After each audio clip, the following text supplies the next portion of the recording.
But I really don't have any regrets. I really don't. I've lived exactly how I've wanted to.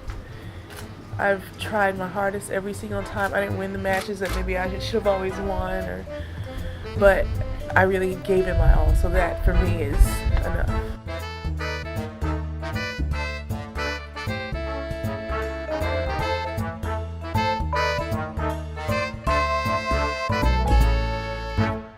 Hello everybody, welcome back to the Body Serve, to episode 99. 99? Yes.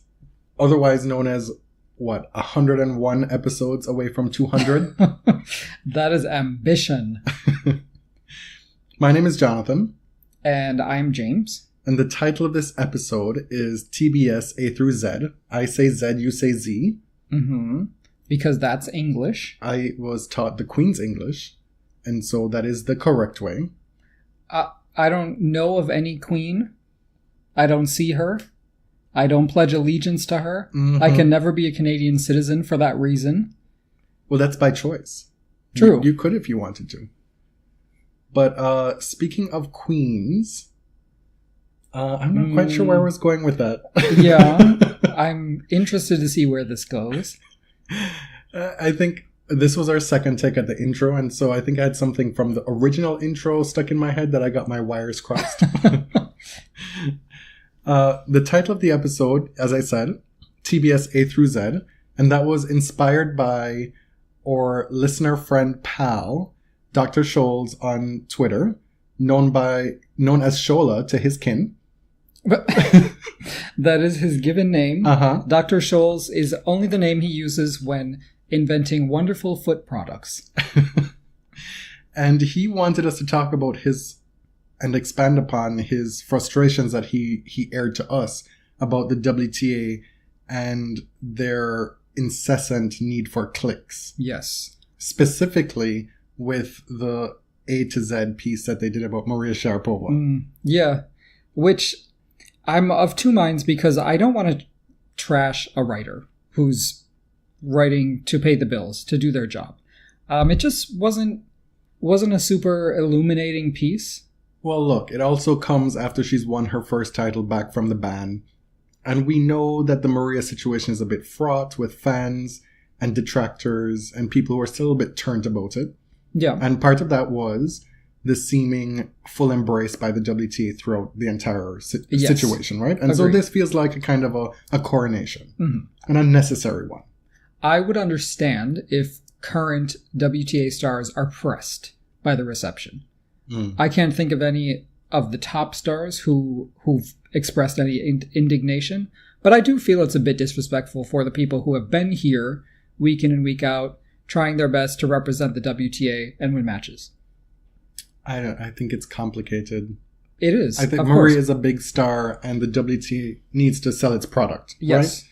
They could be less shameless about the whole thing. But this is the point that I want to make here, is that there is, it seems, a discrepancy between the creative people at WTA, the writers, the people who would want to write something, and the people who are trying to sell the product. If you recall, last year, Steve Simon, as I called him, he announced the launch of WTA Networks, which is this marketing promotional endeavor to sell the WTA, right? Mm-hmm. And from our dealings, going to tournaments and just having our ears out and being inquisitive folk, we've come to find out that there is definitely friction between the people at WTA Networks and the people who want to cover the WTA from inside. Right. Right? And I mean, the WTA is not a media company. It's not a journalism outfit, right? So they're not beholden to the typical standards of journalism. Mm-hmm. They don't have to be objective. They're trying to promote a product. And no doubt there are some very talented people working as kind of journalists from within the WTA who want to cover stories in an interesting way. And so... But then those stories get written and potentially get sent off to be filed, and then they come back with sensationalized headlines, which if you go through the WTA website for the last year, you can pinpoint a couple pretty obvious instances where that would have been the case, right? And that's coming from WTA Networks. Their goal is to get you to click on that Sharapova A through Z piece to drive traffic to the WTA website and sell the game. Mm-hmm. Which is their job. Uh-huh. Does it leave a sour taste in some people's mouths? Possibly. Other people I've seen complaining about the WTA Twitter account as well. And if you follow the WTA Twitter account now, all you're pretty much getting is not just match highlights in these 1 minute, 2 minute packages, but you're getting points, incessant points. Like say, for example, if you and I are playing a tennis match, you'll be getting like 20 videos from that match. I'm just like, oh my God, wonderful backhand, wonderful forehand. This person is on fire. And it's just like, maybe this is a bit much. Well, I don't dislike highlights, right? Making those little snippets available. No, for sure. But I think there's maybe a way to manage social media and especially the website in a more appealing and definitely more efficient way. And doing research for this podcast every week, I buck up against the website and it's just so frustrating. You can't click on anything without being bombarded by autoplay videos. Or taken to a new website entirely. With all this experience using the site, I don't even feel comfortable. It's just not, it's not there. It's not user friendly. So I'm with you, Shola. Thank you for giving us inadvertently the topic of this podcast. So we're going to take you through the alphabet. And it's an alphabet that you didn't think we could do, nor did you think that people would think to be interesting. No, last night I was like, there are 26 letters in the alphabet. That's a lot. And would you know, I had the bones of this within 45 minutes. Yeah. So there you go. When I woke up in the morning, I had a nice little message in my inbox. Okay. A. We're going to give you a double A to start. Andre Agassi. This is a bit of news that apparently is a couple weeks old, but I totally missed. Maybe because Djokovic is out of sight, out of mind. I don't know. But Agassi will remain Novak's coach into 2018, and the team says that they'll appoint a second coach sometime during the year. Yes. I was rather surprised by this, to be honest. I really thought Agassi was going to be one and done, and I think I committed to that on this podcast, and people called me out about it. But I am happy to say that I was wrong. You committed to this from the start, before they even worked together. Yes. The pitfalls of predictions. B is for the British media, who are all over the place in Messyland. In every which way. It's unreal. It's unreal. One such example, after Maria wins in Tianjin, right? Worried Serena? Maria Sharapova title drops latest hint at Golden 2018. Golden what? Okay. It's not an Olympic year. Let's all calm down. It's not an Olympic year. Golden is totally misplaced in that title. You can look through the draw of that tournament she just won. For real. No shade. Apologies to Punchline. Right. I mean, and why? Why does everyone have to bring up Serena every time? She was, I forgot to say, in that A to Z article, Z. Who do you think was S? Well, what? It didn't even have to be a person. S, of course, was Serena. A better option would have been shoulder. Yes. Something that has defined her career. And I won't say the other S that y'all were thinking, because it's a little mean and it's not quite accurate. But again, that S, that Serena, is designed to get clicks, to get people talking about it, to... It's just the climate of women's tennis that we're in right now. And actually, the British press has been all over Maria in a bad way. They've been highly critical, to the point of being completely biased and sometimes not even factual. No, and this was leading into Wimbledon with the whole wild card drama, right. The grandstanding. And now we're seeing, because they want to get the clicks, yeah, the way to cover Sharapova now is to do this. Speaking of somebody who has had a doping suspension, Marin Cilic is now part of the Big Four. I would hesitate to call it the Big Four. It's the top four, officially. Sasha Zverev has been supplanted at the number 4 position by Marin Cilic, who, need I remind you, is a Grand Slam champion. Yes. Sasha Zverev, who went out in Shanghai to Juan Martín del Potro and was just flabbergasted that he could lose a match after serving so well. Well, wouldn't you know? Welcome to the Juan Martín magic. I like to go through my life trying to learn one thing every day. And Sasha learned something that day. I'm sure lots of listeners are big fans of Sasha. Maybe we will come around to Sasha at some point.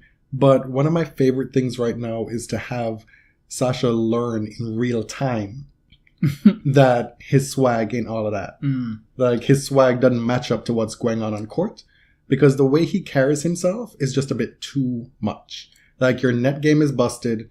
You have some serious flaws in your game.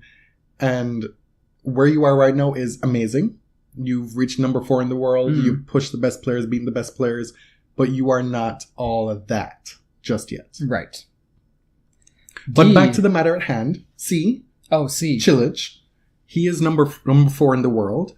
And on first glance, you're like, well, what? But he has been playing well. Since the French Open, he's had a good season. He hasn't been able to play as much as he'd like due to injury. But quarters at French Open, semis in Sertogenbosch, finals in London, finals in Wimbledon, and then semis in the Asian swing with Tokyo and Shanghai. And so when you have all these top players out, so many of the top 10 from last year are nowhere. They're barely even playing matches in the second half of this year. So that vacuum opened up for Cilic to slide through. Right. But his results have been good. So you can only play who's in front of you. And there he is. Congrats. D for Dan Evans. This is so delicious. In keeping with the D thing. This dodo, Dan Evans. I haven't said that in so long, in like maybe 15 years. Yeah. It's something we grew up saying a lot in Jamaica. Let's maybe keep it that way. You've heard of a dodo before? Yes. Okay. It's an extinct bird. So Daniel Evans has been banned for 1 year by the ITF. He'll be back the 24th of April 2018 because he's given credit for time served while in tennis prison. These suspensions, they just always seem to give you credit upon credit upon credit. I know. We'll get to that. Thank you so much. We'll get to that later with Fonini. But it's like, you know what? We're banning you for life, but after 6 months, if you take all your vitamins, you can come back. Oh my God. If you don't make any tortellini from now until December, you've gotten parole. Dan Evans... so the ITF ruled that he bore, quote, no significant fault or negligence, unquote, which to me is hilarious. I am not a lawyer. I can't pretend that I understand the legal definition of negligence or fault. Just say legalese. I love that word. Legal, yeah, okay. But Dan had cocaine in his pocket and in his body. But what I had heard was Pamela was walking by. Oh my God. In the club and tried to steal his phone. And that's where that cocaine got in his pocket. Isn't there always a femme fatale to blame it on? It's the same one. It's Pamela. She's everywhere. She's a tour groupie. So his argument was that there was only residue in his pocket and he somehow ingested the cocaine from a previous recreational use, which proves that he had no intention to use the drug while in competition. Which, I mean, these stories get better and better. Like, every doping suspension, every positive control has this, I mean, just gives birth to a fable. And I actually love it. Because this is, I mean, he tested for like a very small amount. But he, in order to get off, he had to admit that, yes, I do cocaine, but just for fun. I mean, regardless, it's a banned substance. Yeah. I don't think it actually improves your performance. But you did test positive. And it is embarrassing. Well, there's these two competing elements at play here for us, right? There's the idea that we don't take WADA seriously to begin with, right? But this didn't even rise to that level. This is just ITF. I know, specifically that they don't have their house in order. right? And No. the whole idea of what's banned, what's not banned, it's a bit ridiculous. And then the cocaine thing, like, Right. you know, like he wants to do some cocaine. Like, okay, maybe it's bad for the kids to see that he's doing cocaine, but they only know because you caught him through this drug protocol thing, you know? I mean, Martina Hingis was banned for 2 years for cocaine use. Yeah. She went into a second retirement, right? Third, fourth, fifth. I can't keep track of how many. Now, speaking of doping suspensions, Miss Tortellini. this might be this is the best segue we've ever had. Is for Errani, and this might be the best doping story ever, which you probably know. We won't go through the whole thing, but she claims she tested positive for a masking agent, correct? Mm-hmm. And she claims that her mother, who has cancer, sadly, has been taking this drug, and the drug somehow got into the pasta that they were cooking. And it was specifically tortellini. I don't know why that was. See, it's entirely believable with Sarah because it was a red sauce. If it were an Alfredo, the masking agent wouldn't have survived. What? Yeah, Why? It's science. So the Errani family basically repeated this experiment, clearly in laboratory conditions using the scientific method, and proved without a shadow of a doubt that the drug would get into the tortellini. I mean, this shit, you cannot make this shit up. Who believes it? Like, absolutely no one in tennis believes that story except for the ITF. So she served what, like 2 months? 3 months? A very short ban.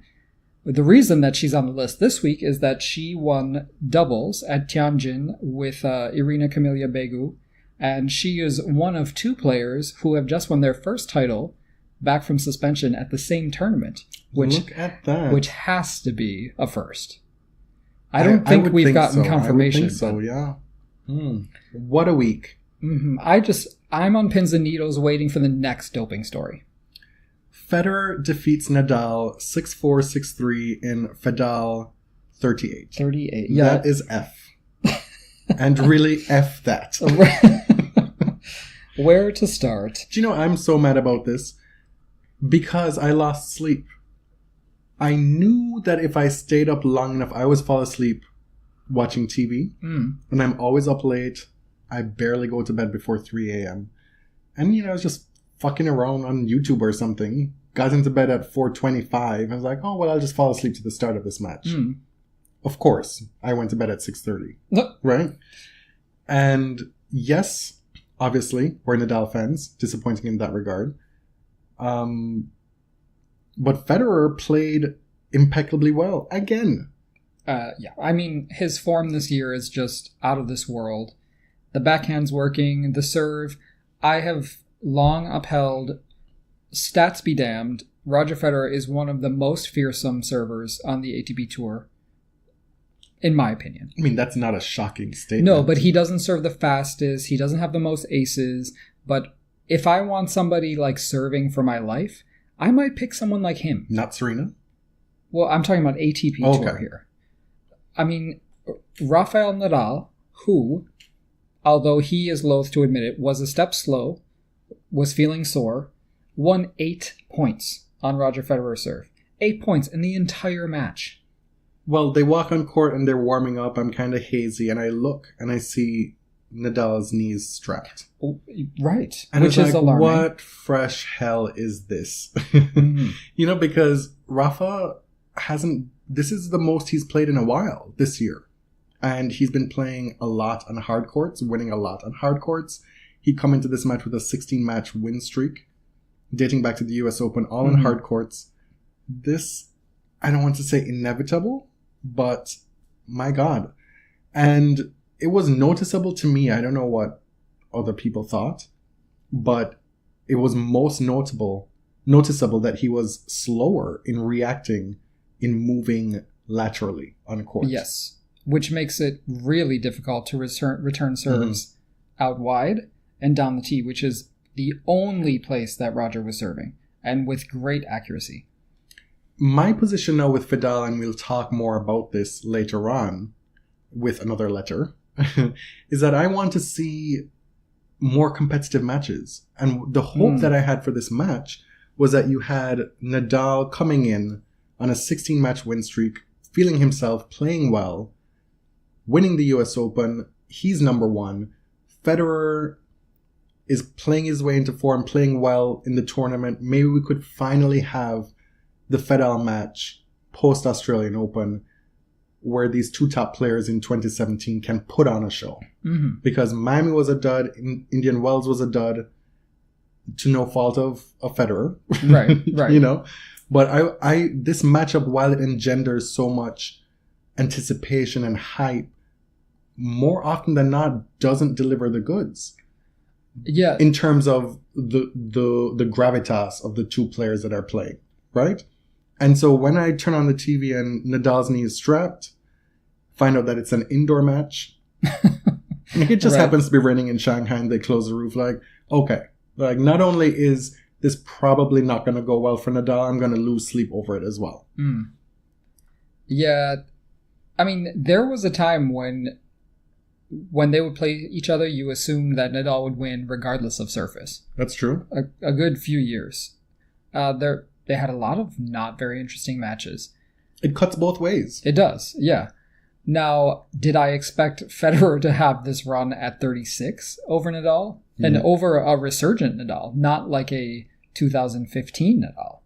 We've gone years with them playing very sporadically. We've had years where they haven't played at all in the last 5 years. Right.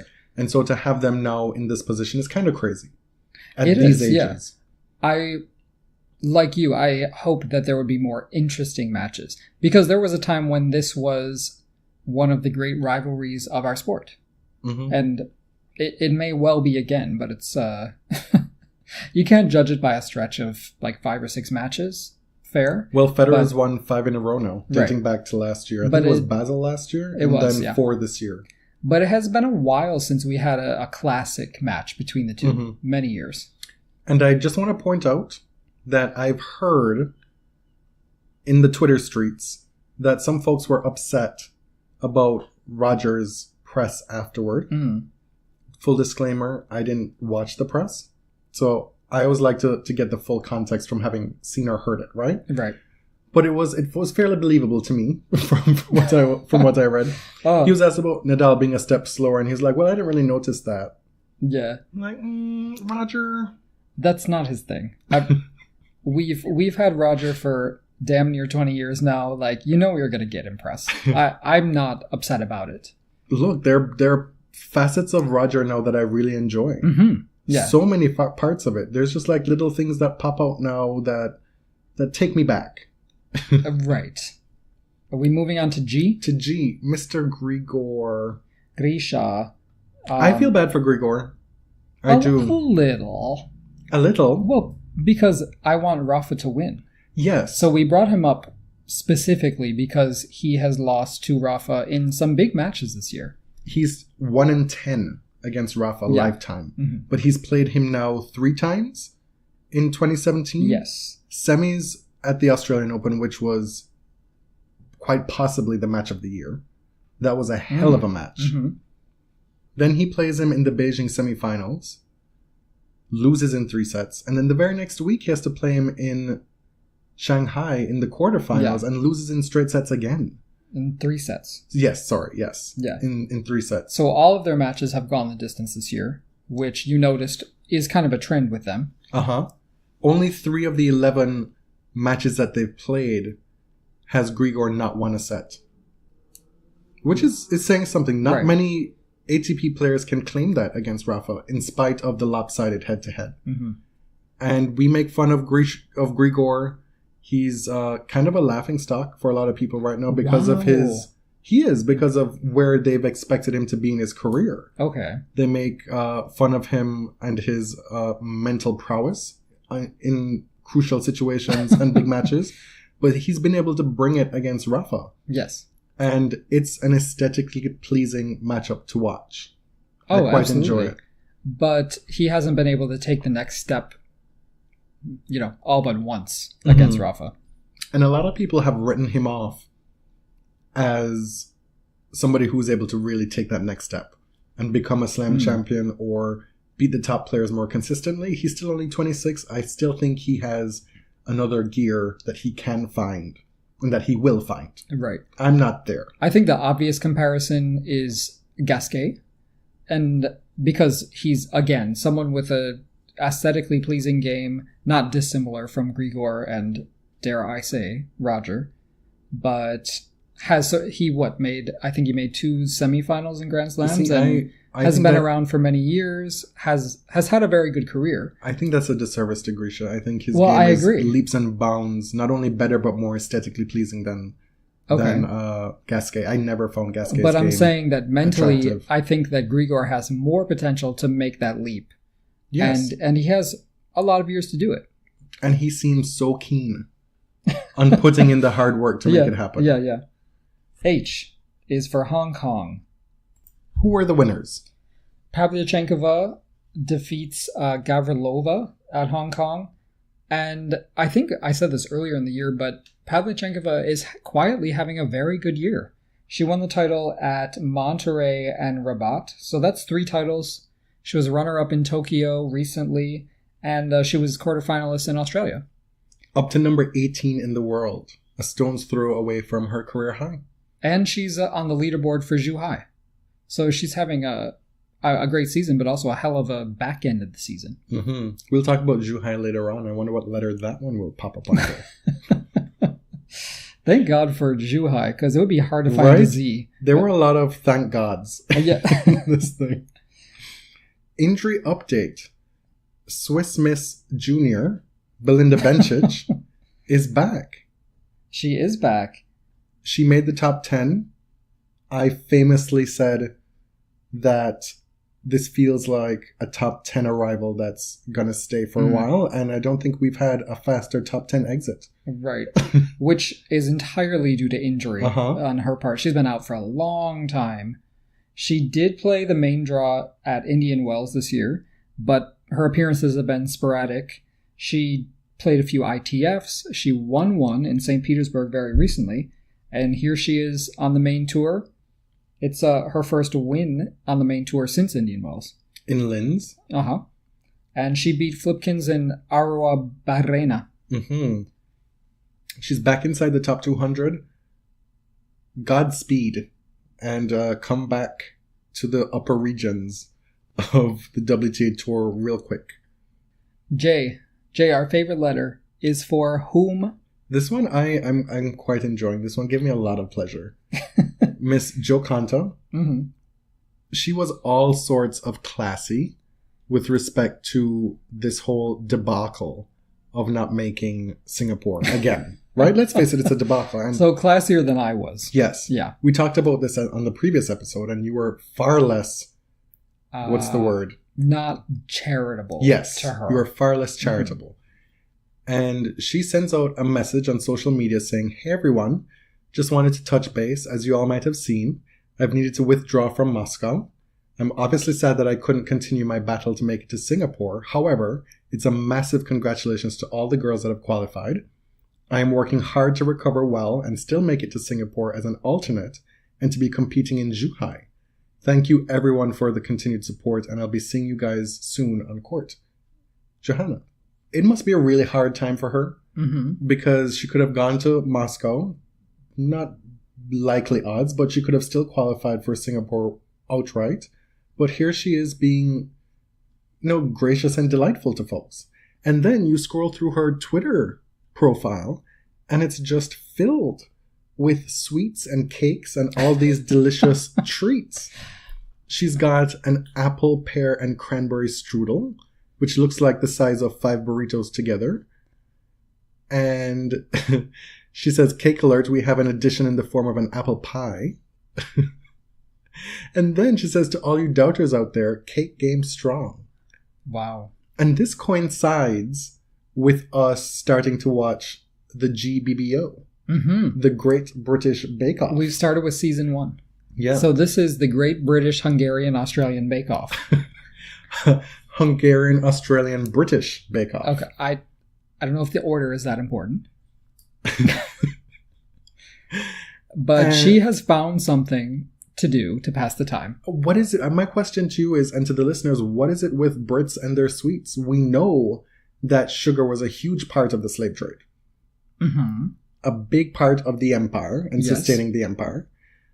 So teas and sugar and sweets and crumpets and biscuits and scones, as they say, you know, that's part of the history. But I didn't know it was still so present, because like some of the challenges on GBBO, it's like, girl.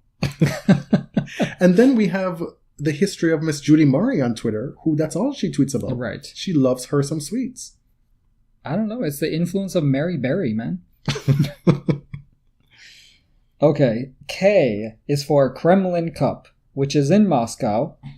Svetlana Kuznetsova, you may remember, won it last year, qualified for Singapore.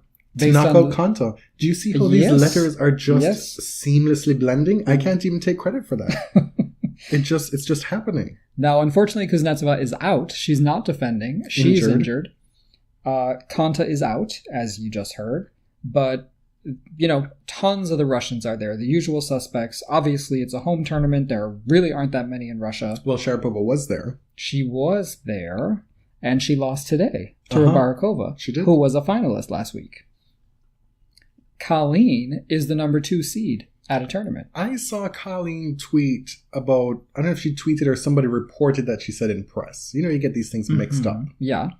And we don't want people to be coming out of the woodwork to harass us and attack us. About inaccuracies. Yes. We did have a couple on the last, which is more than normal. And we issued retractions prior to, you'll see what happened was later on. But Colleen apparently is very happy to be in Russia for the first time. And I wonder if it's all a little bit too much of a coincidence that she chooses her first time in the year of Trump's first year of presidency.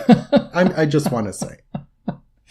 Oh my God. Do you think she's an envoy for the Trump administration? I don't know. I mean, think we need to be having some wires tapped. She would probably be more qualified than some of these other assholes he's appointed.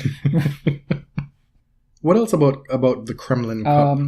So Pavlyuchenkova also lost in the first round. She was the titleist over the weekend in Hong Kong. I mean, that is a long-ass plane ride, so I don't blame her.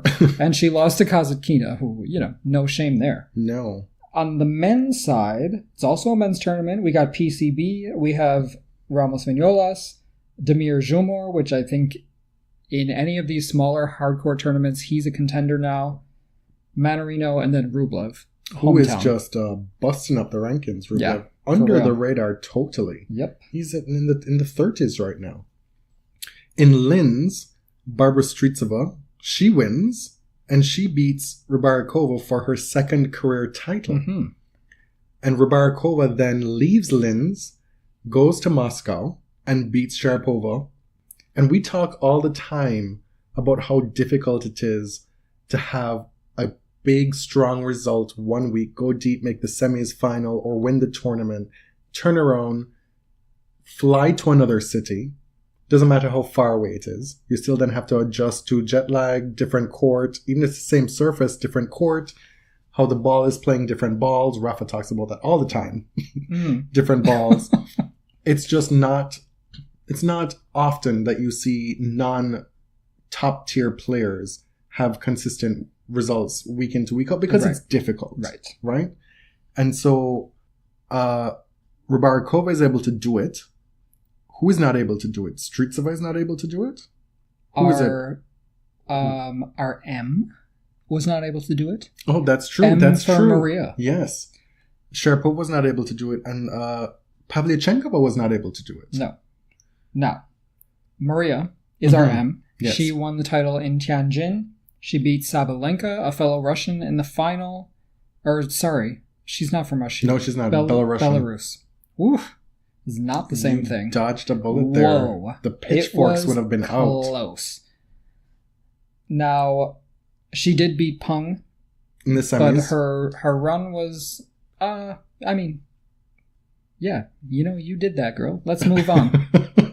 She's up to number 57 in the world. Mm-hmm. So no more wildcard drama. Let's move on. Maria's back. And even if she needs a wild card to get into, say, Miami, like at ranked number 57 this many months out. Like, who cares? Yeah. You know, it's just all put to bed. It's done with. A lot of it was way overblown. Just way too much ink and vocal cords spilled on this in 2017. Mm-hmm. N is for Nadal, and we're going to be talking about his Asian swing, specifically the 2 tournaments he played. Yes. Being winning Beijing for the first time since 2005, was it? Oh, I don't know. Yeah, well, way back when he won. It was the second time he'd won that tournament. And then he went to try and win Shanghai for the first time, got to the final and lost to Federer. Mm-hmm. And he has been to the final before in Shanghai and lost. So it's one of the Masters shields that he doesn't have, one of the few. You mentioned earlier the wrapping on the knee. That was very alarming to me. It was triggering. Yes, because we haven't seen it for a long time. He wore it for, it feels like years, right? He was wearing those habitually and then completely stopped because I thought they were counterproductive. I thought I had heard from his team that they weren't helping, the wrapping. And he was asked, Rafa is not going to talk about the injury in this presser or whatever. And he said, no, it's not the time. It's not appropriate to talk about that. But it was reported that it wasn't just preventative. Right. That he's been pounding away on hard courts and his knees are going to start hurting. Yeah. That's just a fact of life. Not that it was an injury per se, like a serious injury, but it's a wear and tear from playing so many hard court matches. Yeah. Mm-hmm. I do think that when he retires, he's going to be like an Agassi type. Agassi beat up his body so badly toward the end of his career. He was getting cortisone shots all the time. I just fear that I hope these athletes have a life after sport. Yes. O is a bit of a made-up segment. Well, it is a real letter. It's for the outrage and how much we are over Fedal when they play. Specifically, the reactions and the responses from their legions of respective fans. And yeah, we're definitely part of the Nadal fan base. But man, from both sides over the weekend, I just could not tolerate it. I stayed off Twitter on Sunday, obviously because I was pressed over the loss. But it's just too much, man. It's like, it's not 2007 anymore. You don't have to be so amped up all the time. The match finished at roughly a little after 6 a.m. Eastern Standard Time. Wake up at 12 something. Go through the day by 6 o'clock. Okay, people are still going on about it. And I reached my breaking point at like damn near 1 a.m. I was like, are we really still going back and forth about how, well, Roger is disgusting because he skipped the clay court season because he knew he couldn't beat Rafa, and Rafa is this and blah, blah, blah. Let's get out these ridiculous statistics to prove who is the GOAT. To say, oh, well, this is what the head-to-head is now on these specific surfaces, and Roger leads head-to-head on 4 of the 7 surfaces and conditions, so he's GOAT. And it's like, this is so counterproductive and maddening. Yes. The whole general perspective of Fedal in 2017 should be, you are getting bonus stuff. If you are a fan of Roger and Rafa, you are getting bonus shit that you probably in your wildest dreams, no matter how much you back the winner, your winner, you couldn't have really expected this. For them to split all 4 Grand Slams, 2 each, and make all these Masters finals, whatever, blah, blah, blah. You are being duped. You are being duped by tennis media, and for those clicks and that clickbait, to getting into this who is player of the year bullshit. It's a subset of the GOAT debate. Stay away from it.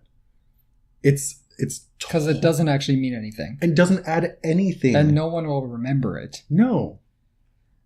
P.S. One more thing. And it's also why, and I can't ignore that this is a big part of it, why the Fedal thing is not very enjoyable for me anymore. Full disclosure, part of it is that Rafa isn't winning the last 5. Fine. that obviously plays a part in it. But I should, as a semi-adjusted 33-year-old, having been doing this podcast. How old are you? You shut your mouth. Holy shit. You shut your mouth. Having been doing this podcast now for almost 3 full seasons and achieving a certain level of objectivity. for professional purposes. Okay. To be able to enjoy this objectively, regardless of what my horse in the race is doing. Mm-hmm. But I can't because of all this etc. bullshit. Right. That is a distinct part of it as well. And I don't like it. So that's my rant. Okay, P is for peanuts. And this is your It bag. is mine. This is your Gucci, your Louis Vuitton. Okay, Fabio Fognini was sentenced, punished. The decision came down from the Grand Slam board, which is made up of representatives from all 4 Grand Slams, based on his mishap at the US Open, where he called a chair umpire some pretty horrifying names in Italian. They decided to fine him $96,000 and ban him for 2 Grand Slams, one of which must be the US Open, unless... Wait. It was reported with those headlines as being like, this is what happened. It was very misleading. And when I saw that, I was like, well, damn. I am really happy right now. Oh, wow, they went there. Somebody really did the business. No.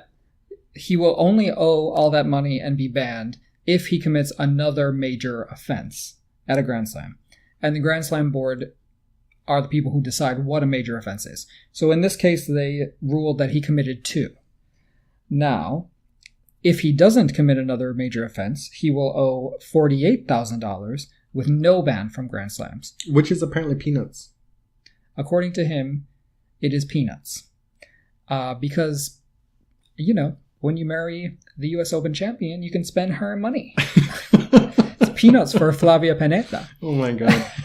He does his Insta story where he shows all these peanuts and writes the word peanuts on the same day that this judgment is handed out, right? Mm-hmm. And Very charming. It comes as right usual. after he's, I think, showing a picture of him reading the judgment or something.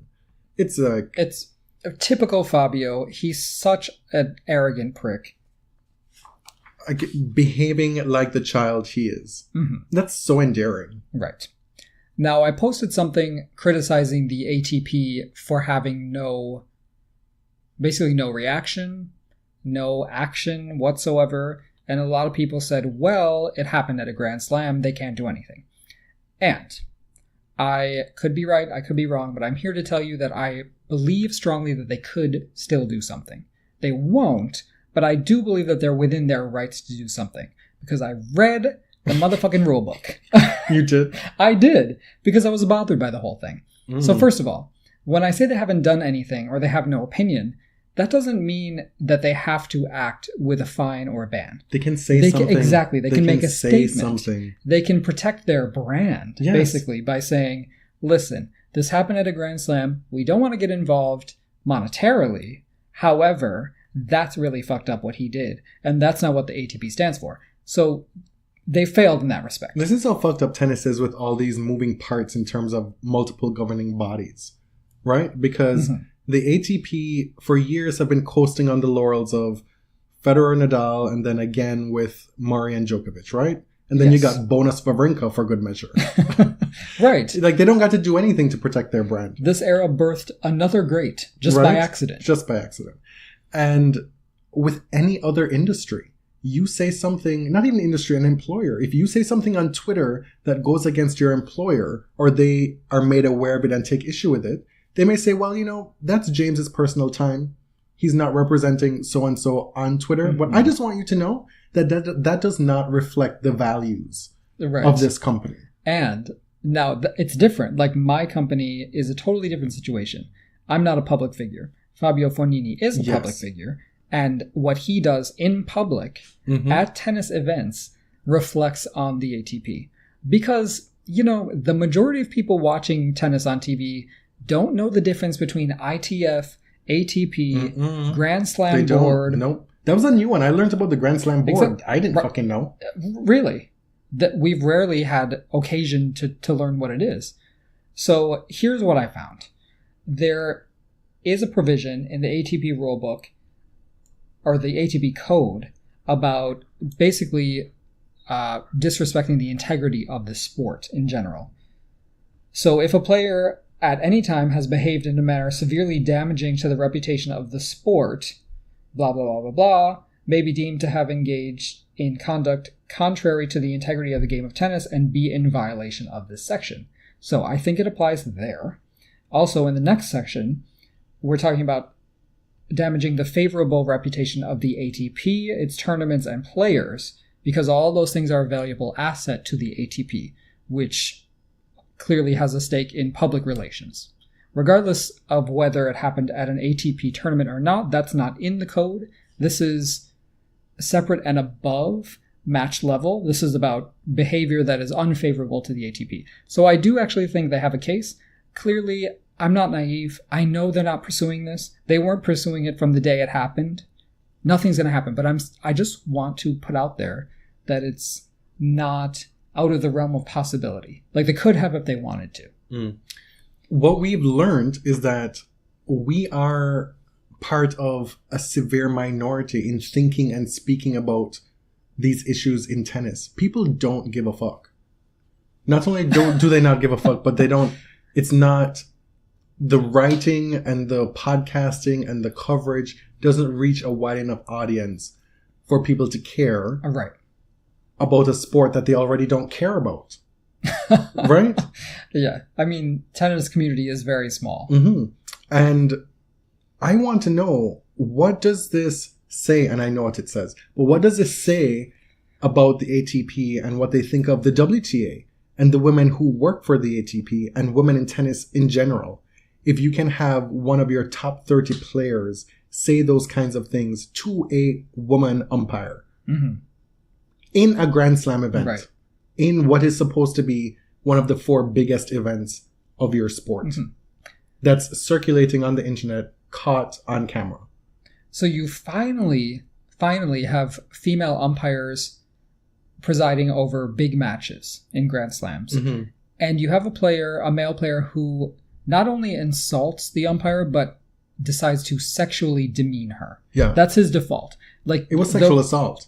Well, no, it wasn't. Oh, verbal. Sexual harassment. Yes, but you know what I mean. Yeah. But his default, right? A way to insult a woman is to demean her sexually. And that's what he did. Yeah. And it needs to be called out. It needs to be punished, which it is by the Grand Slam board. In my opinion, yeah, it is peanuts. I'll agree with Fabio in that case. It's ridiculous. Serena still has the largest fine in Grand Slam history. Nothing has topped it yet. I would have liked to see this top it, but that's a topic for another day. Q is for quiz. In the words of Venus Williams, now I gotta take a dumb quiz. No, I gotta take a dumb quiz. This time it's you. And you have not been made aware of the topic. I haven't. Correct? But also, like the last time when we went through this whole big debacle with getting the quiz ready, you were unequivocally told that you were making this quiz, and we get ready to record. Don't try to delay your quiz. And you're like, I forgot. I'm like, fuck. Unlike Dan Evans, I bore gross negligence and responsibility. Now, this quiz is vaguely about the year-end finals on both tours. Vaguely. That's all I'm giving you. I'm not going to do well. It's fine. You'll get some. Okay. Guaranteed. Okay. Question 1. The ATP Finals, or the Tennis Masters Cup, were played in Shanghai 4 times. Name 2 of the winners. In Shanghai. Okay, did this predate, well, it obviously predated, but did it immediately predate London? Yes, I believe so. So Federer, obviously, 1-1. Djokovic. See, I told you get some. Do you know the other one? There's one more? Federer won it twice. Murray. Nalbandian. Oh. Yeah, that was the year he beat Federer, I think. Question 2. Back in 2000, these 2 players were battling for number 1 at the Kirtan and Agassi. Half right. Really? Yeah. Agassi. No. Kirtan and Rios. Kirtan and Sampras. You didn't even let me finish the question, but you still have Kirtan correct. Okay. The other one... What's the question? Well, I mean, that doesn't add anything. Okay. Yeah, at the year-end ATP tournament. They were battling for number 1. Yes. 2 players could have gotten it from that tournament. It has to be Sampras then, right? No. Oh, wait. Kafelnikov. A Russian who's not Kafelnikov. A Russian who is not Kafelnikov in 2000. Why am I drawing a blank? Safin. Yeah. Okay. I was going to give you a clue, but... Okay. Okay. And actually, in order to get the number one ranking, Kierton would have had to go undefeated at the ATP finals, and he did. Oh. Beating Safin and then Agassi. Kierton got Agassi quite a bit at the year end. Yeah. Around that time. That's why I went to those two right off the bat. Right. And it was good because he beat Agassi in the final of that tournament. So it wasn't a bad answer. And it was 5 sets back then. Yes. Question 3. What company was the original sponsor of the WTA championships in 1972? Virginia Slims. Correct. The addendum to this question is, can you name 2 other sponsors? Sony Ericsson. Yeah. And... Oh. And a current... Porsche? No. Oh. A current... Does it have a title sponsor right now? Yeah. Oh, BNP Paribas? Yes. Okay, I'll give that to you. Okay. Porsche was wrong. The other ones, you remember this, Sanex. Mm-hmm. When I first started watching the tour, I think they were Sanex. Chase. Avon. Yeah, definitely. Fabulous. I love that they had a traveling makeup sales company. I do remember Chase. Bank of America. Really? And... not for very long, because they probably didn't like the lesbian connotations, but Home Depot. Okay, I'm not even lying about that. Did Marisma win that year? Stop. That is homophobic. Question 4. Name one player and one finalist of a 5-set WTA finals match. Oh, 5 sets? They did play 5 sets for a stretch there. This would have been in the 80s? I can't tell you. You can't tell me. I cannot tell you. So you guess, and then I'll give you Navratilova? You're drinking your beer now. You're like, I'm like filling in dead air now. No. Okay. Chris Everett? No. Oh, so I guess it's not the 80s. Correct. Billie Jean King? No. Oh. You're colder. I'm colder. Oh, so it's 90s. Must have been an early 90s experiment. Sabatini and Graf. Okay. Celis and Graf. We have a winner and a runner-up. And there's more than one in each category, so you got to place them somewhere. Oh, well, Steffi would have been a winner. Yes. And I will go with Sabatini as a runner-up. Correct. Okay.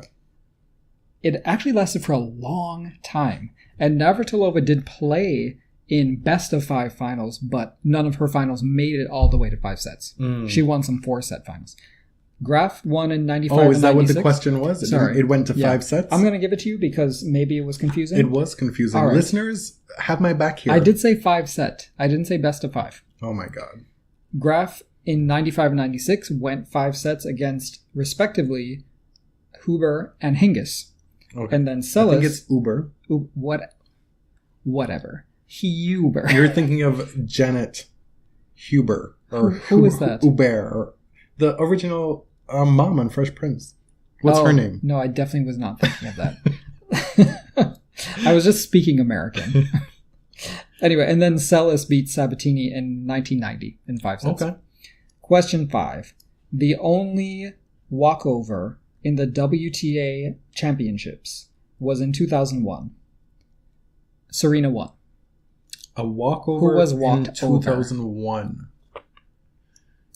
That was a year that Venus won for the first time at the US Open and Wimbledon. Mm-hmm. But I don't recall that being a story in their tennis life at the year end. In 2001, a walkover.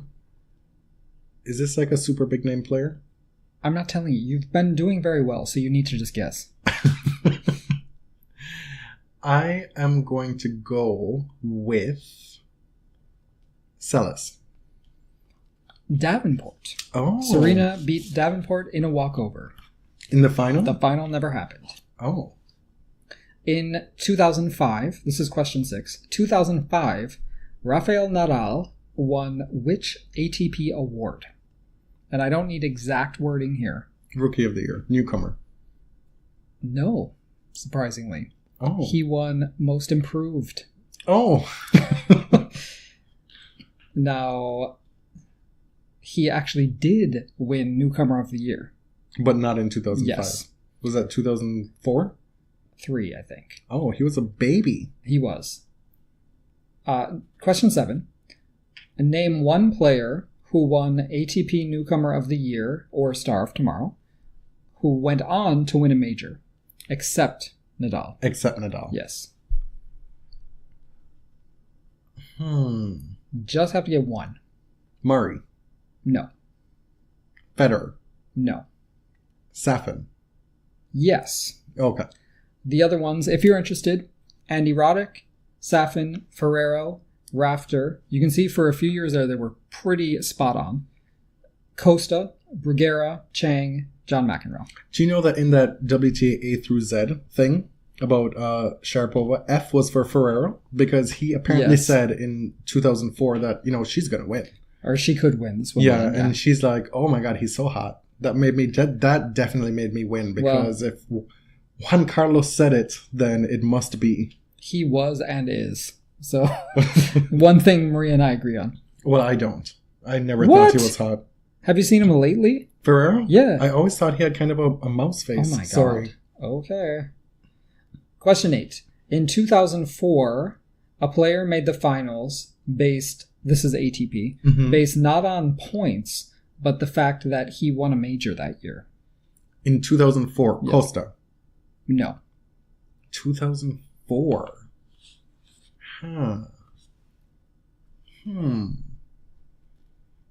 Only on the fact that they made... Yes, because back then, if you had won a major, you got automatic entry. Is this some kind of trick question? No. It's not Agassi. Agassi didn't win a slam that year. I can't recall who were the slam winners that year. Roddick won the US Open in 2003? Yes. This seems like a French Open situation, doesn't it? Yep.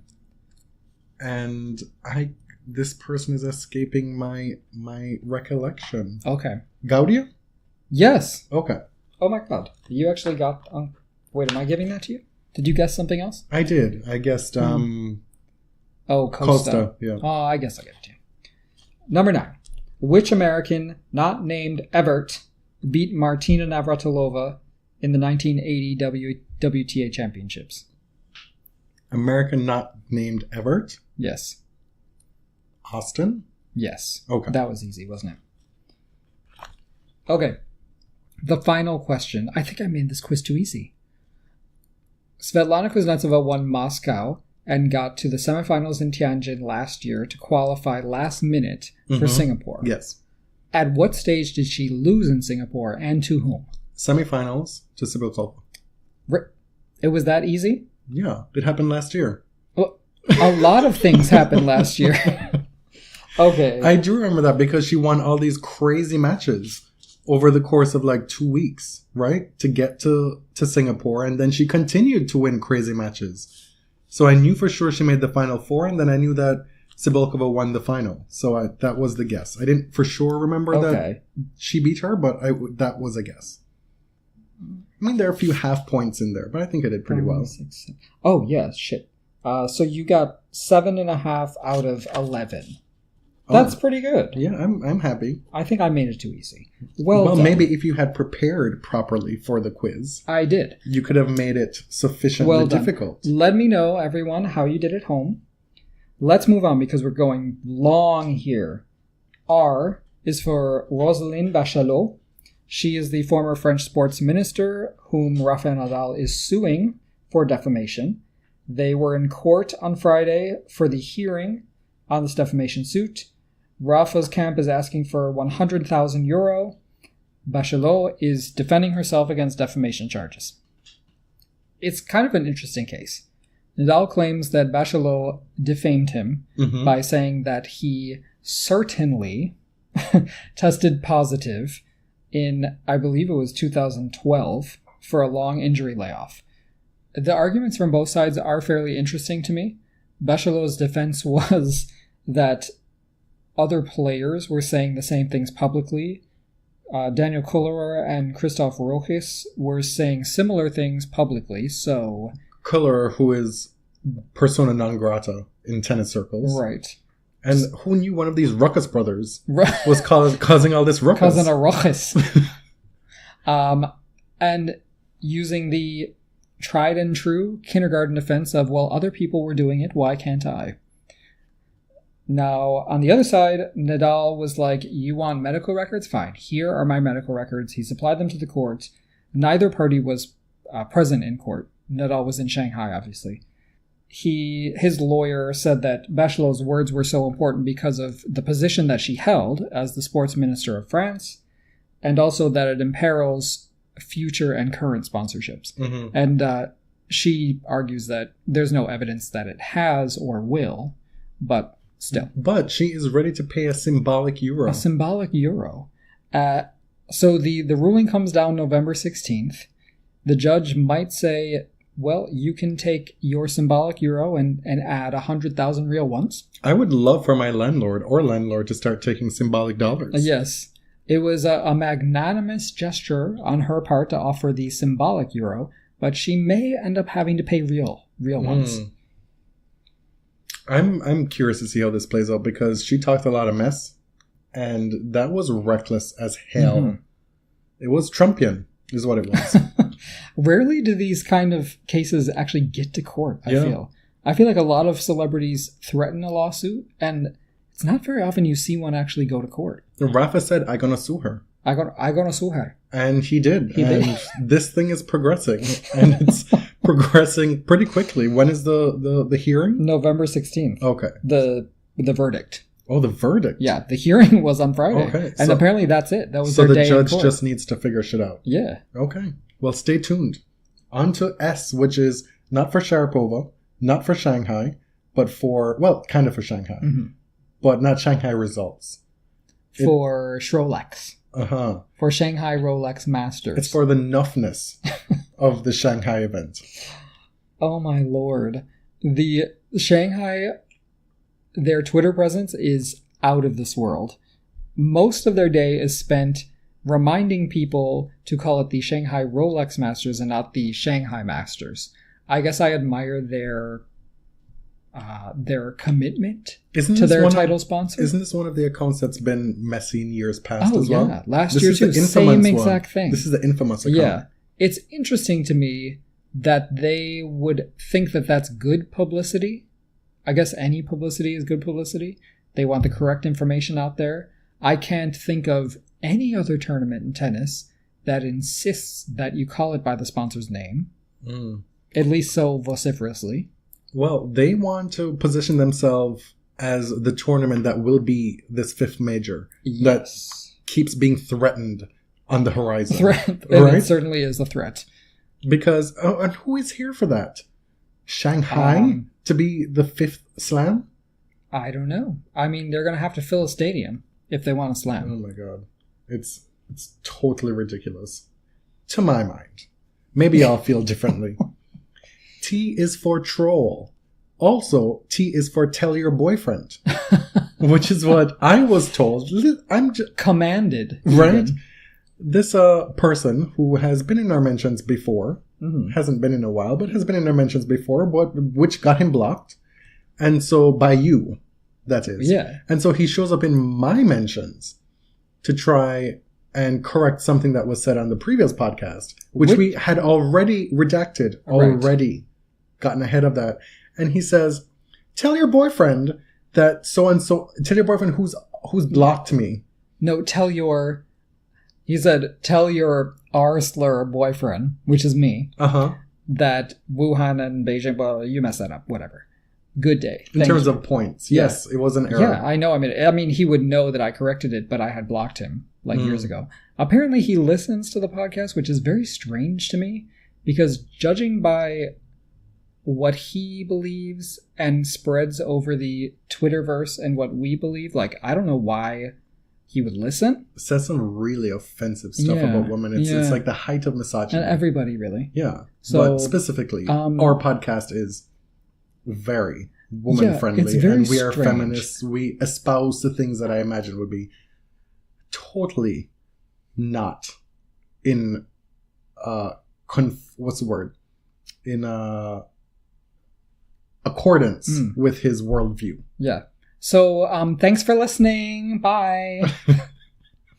U is for unlucky delPo. This poor guy. dude is like a walking glass vase. He is very fragile. He's like Humpty Dumpty. Who sat on a wall. Are we being really mean? I like delPo. He slipped and hurt himself against Troitsky in the quarterfinals of Shanghai and fell on his wrist. And there was a collective gasp around the tennis world.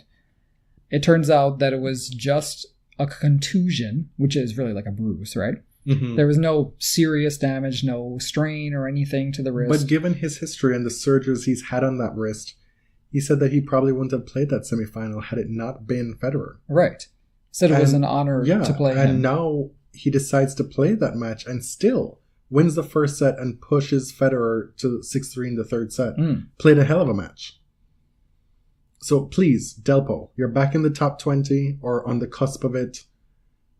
Take care of yourself. Hope to see you in Paris and down the road. And without incident. If you're falling, don't brace yourself with the wrist. Just hit your head. I shouldn't laugh.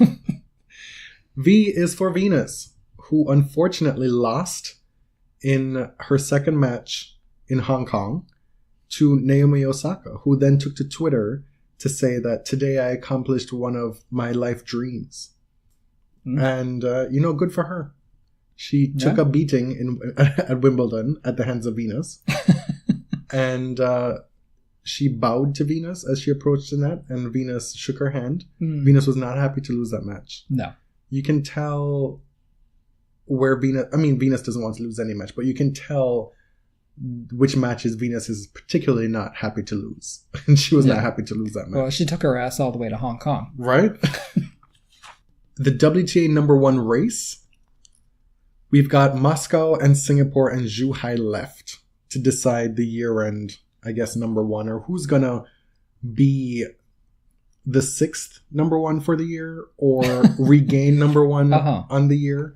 There are all these different computations and scenarios that we are not equipped to deal with to tell you how many people and who actually has a chance to still be number 1 by the end of the year. As it stands right now, next week, the Singapore points will have come off from last year. So you have folks like Agaradwanska, you have folks like defending champion Cibulkova who have lost all those points already. Mm-hmm. So if you look at any live rankings right now, you'll see that Radwanska is down to 27, Cibulkova is down to 25. You have Serena at 22 because she hasn't played all year. These are big name players who are outside the top 20. And last week, we had Kvitova and Radwanska fighting to stay in the top 20. Mm-hmm. They managed to, but now Radwanska is gone. Right. Because that's a hell of a lot of points that just came out. And Kerber herself is down to number 20 in the live rankings, and she just lost in her first match in Luxembourg to Monica Puig. Yeah. So the shape of the WTA rankings is going to look a little bit weird to start 2018. Mm-hmm. Much like the ATP. Yeah, because for one, Cibulkova is not going to make Singapore this year. She's very likely not going to even make Shanghai. Right. So she doesn't have many points left on the year. She's stuck where she is. And Vesnina is there at number 16. I still don't understand how she's still so high. Like, she's riding the wave of that Indian Wells 1,000 points still. It's a lot of damn points. Mm-hmm. And so what we have is Halep, Muguruza, Svitolina, Pliskova. They are the ones who will be vying for this number 1 ranking in Singapore, which adds a nice little layer, some texture to the event. If you have that many players who are able to possibly be your number 1. Because potentially the winner can win 1,500 points if they go undefeated in round robin. But even losing round robin matches, you win 125 points. So, which makes it difficult for somebody like Venus and Caroline at 5 and 6 to become number one. Because, and I haven't done the math, yeah, but it's highly unlikely. Mm-hmm. But as it stands, with the Singapore points off from last year, numbers 1 through 7 are separated by just a little over 1,100 points, which also sets up 2018 pretty nicely. Mm-hmm. The bottom line is this number one thing is going to be a thing for a while. Yeah. We definitely cheated on X. We don't have Xavier Malisse playing tennis right now. So we just want to say that we are excited that episode 100 is on the horizon. Triple Xcited. Stop it. Is Dominic Thiem going to be around for episode 100? Wow. We might have to become a visual medium for that. But what we want from you, the listeners, is that if you're a long-time listener, if you've been listening for the better part of 3 full seasons, if you're new, whatever, if you're a fan of the show, let us know what you think we should be doing for episode 100. We have a couple of ideas that we're going to try and make happen. But this is your show. You listen, you enjoy it, hopefully. What do you want to hear from us? And we charge you to absolutely, if you listen to this show regularly, get in touch with us. On Twitter specifically, that's the most convenient way to tell us what you think we should be doing for episode 100, and we'll try and make that happen. Okay, so Y is for year-end number 1 on the ATP side. We thought it was out of reach for Federer. It is most definitely not at this point. That was one of our issues that we had on the last episode, right? Yeah. The point situation for Beijing and Wuhan. And then I had said that Nadal had number 1 year and number 1 wrapped up. Right. Which was false. Which is still likely, but certainly not a foregone conclusion. Federer is possibly playing Basel, Paris, and the ATP finals. That's, if you run the table, that's 3,000 points. Nadal is out of Basel, so that's 500 points that he cannot win. Federer is the defending champion in Basel, so if he does not play, he is going to lose those points. And Rafa is a defending runner-up. And Rafa is about 1,900 points ahead of Federer right now as it is, yes. I think. So it's still likely, if Rafa does play Paris, he's pulled out of Basel because of the knee situation. But if he plays Paris and then the World Tour finals, it's likely that he will still be world number 1 right at the end of the year, provided Federer doesn't run the table. And it's easy to figure out because none of them are defending any points. None of them is. Neither of them is. Wow. They're not defending any points in this stretch of the season. I would say it's still unlikely that Federer takes over number 1, but it's definitely not impossible. No. And so stranger things definitely have happened. He's just got to win some matches in this stretch. Z is for Zhuhai. Which I want to say right off the bat, this is one of the things that the WTA has done well. They have, yeah. I think this is the 3rd edition. The inaugural year was when Venus won, I believe in 2015. Uh-huh. She won Wuhan that year and then she won Zhuhai, and that was her big I'm back moment. And we didn't really know what to make of it. If it was like an unnecessary addition to the schedule because it happens after Singapore. Like, oh my God, is the season finished already? Like, not as in like, oh my God, why is it finished? But like, can it be finished already? You know? But we're in this position now where the field for Zhuhai this year is stacked. Yeah. Like, Zhuhai is going to be lit.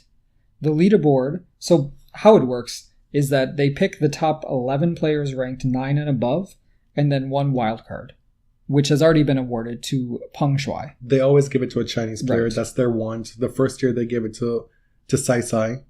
Yeah. And she was much lower ranked in that event. And Peng right now is in the 20s, so it's not that crazy. Oh, that no. She would have been giving it. It's fine. It's great. You know, there aren't that many tournaments in China. I have no issue with this event being a Chinese event, giving it to their Chinese number 1. But the people on the leaderboard right now, U.S. Open champ Sloane, finalist Madison, Joanna Konta, Svetlana Kuznetsova, if she's healthy, Angelique Kerber, who was number 1 for a good long stretch this year and last, Colleen, who is also in contention for an alternate spot in Singapore, along with Kiki Mladenovic. Mm-hmm. And then we could have a Barty party. Did I say Again, Barty? No. Oh, we could have and a Barty party. Pavlyuchenkova. Yeah. So, I mean, this is a great draw for this tournament. They really lucked out. Because I think in the rankings 14, 15, 16, somewhere around there is Sloane, Madison, Coco. Mm-hmm. And not only do you have this great lineup, but you have this great narrative that you can spin around the Kremlin Cup for people who still need some more layers to tennis this year. Mm-hmm. To be qualifying for Zhuhai, because on the outside looking in at 20 through 23 is Stritsova, Rybarikova, Gavrilova, and Tsibolkova. And you have Gavrilova, who's been winning and making finals, playing some of the best tennis of her year right now. Rybarikova, who just made the final in Linz and beat Sharapova this week. She goes deep in Moscow. It could be her. Mm-hmm. Rybarikova has been doing yeoman's work all year. Yep. Or some would say God's work at Wimbledon, beating Coco in the quarterfinals. She made a slam semi, right? Yep. Like, this is impressive stuff. And the thing I took away from that event is that I really enjoyed watching her play. Her throwback slice and dice, spin you all over the court type stuff is enjoyable. And it matches up really well with power players who don't necessarily have many options. Right. Put it that way. So that brings us to the end of our TBS A through Z. Yeah, I think that's it. So please shout out suggestions, anything you want to hear on the 100th episode. You can find us both on Twitter. I'm at ElliotJMR. 2 L's, 2 T's. I'm Jonathan at tennis_John. And we are at The Body Serve on Twitter, at The Body Serve on Instagram. We had an Insta video promoting this episode today. We did, which I wasn't prepared for. Mm-hmm. You were wearing your work shirt and some gym shorts. Yeah, really cute look. So thank you so much for putting that on against my will. I'm sure the viewers and the listeners appreciate it. Uh-huh. Mm-hmm. They got to see the back of your very large head. You're one to talk. Till next time.